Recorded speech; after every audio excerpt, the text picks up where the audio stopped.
Dear Tita L, ako po si Janice, 34 years old, Tubong, Cavite. Dati po ay nakikita ko lang sa social media at naririnig sa FM ang mga kwento ng mga taong nag-ghost o nag-ghosting ng kanilang jowa. Hindi ko po lubos akalain, Tita L, na mangyayari rin sa akin yon. Nakilala ko po si Albert sa isang birthday party. Hindi niya tunay na pangalan. Kabarkada po siya ng kaibigan ko na nagdala sa akin doon. Nung gabing yon, nahahalata ko na may balak po siya sa akin. Balak po niya pala akong kilalanin. After knowing each other at medyo nakainom na siya, aba, may pa-pick up lines na si kuya? Tawang-tawa naman ako, Tita L, kahit wale ang mga pick up lines niya. Parang ang bilis ng pangyayari. After a month, kami na po agad ni Albert. To the highest level ang kilig sa tuwing sinusundo niya ako sa work, Tita L. Lagi niya kasi akong namimiss kahit araw-araw naman kaming nagkikita para akong asukal na nilalanggam. Parang totoo nga ang sabi sa isang pelikula, kapag in love ka, tumitigil ang mundo mo. Ito ba yung pelikula ni Catherine tsaka ni Daniel Padilla, yung nagsuslow motion? Diba may pelikula silang ganun? Diba? Yung medyo boyish si Catherine nun, diba? Yung Introducing Liza Soberano. Yung movie na yun yung nagsuslow motion kapag in love ka daw talaga. Anyways, back to the story. Sa ika-4 na buwan namin ni Albert, tumigil na talaga ang mundo ko sa kanya. Hanggang doon na lang pala yon, Tita L.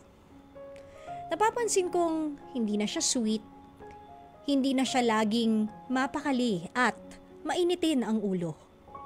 Parang ang dami niyang pinapasan na siya lang po ang nakakaalam.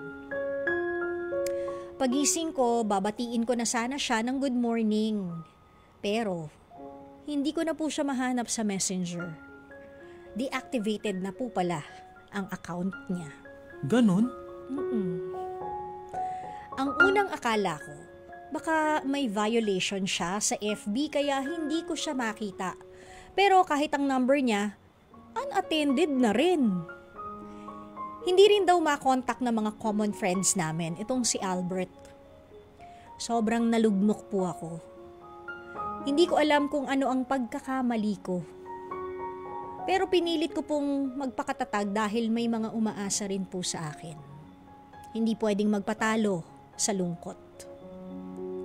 1 buwan po ang lumipas, napag-alaman ko mula sa isang kaibigan na umuwi siya sa probinsya nila at doon na malagi. May nakakita sa kanya na kasali sa liga ng basketball.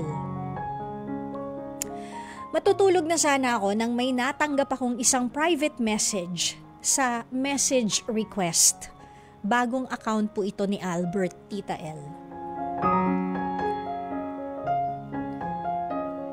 At ang sabi niya, may matindi raw siyang pinagdadaanan at kailangan niya munang isang tabi ang pag-ibig. Inamin niyang sobrang nahihiya siya sa kanyang ginawa at sana raw ay mapatawad ko siya.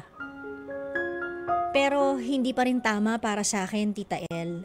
Kailangan ko ng closure nung time na yon, nung ilang buwan na hinahanap ko siya. Gabi-gabi akong umiiyak at naghihintay po ng kasagutan at umaasa na balang araw, babalik siya. Sa ngayon, wala na po akong feelings para kay Albert. Pero sana, hiling ko lang, wag niyang gawin sa iba ang ginawa niya sa akin. Tita L, re-replyan ko pa ba siya o hindi na? Naghihintay ng kasagutan, Janice.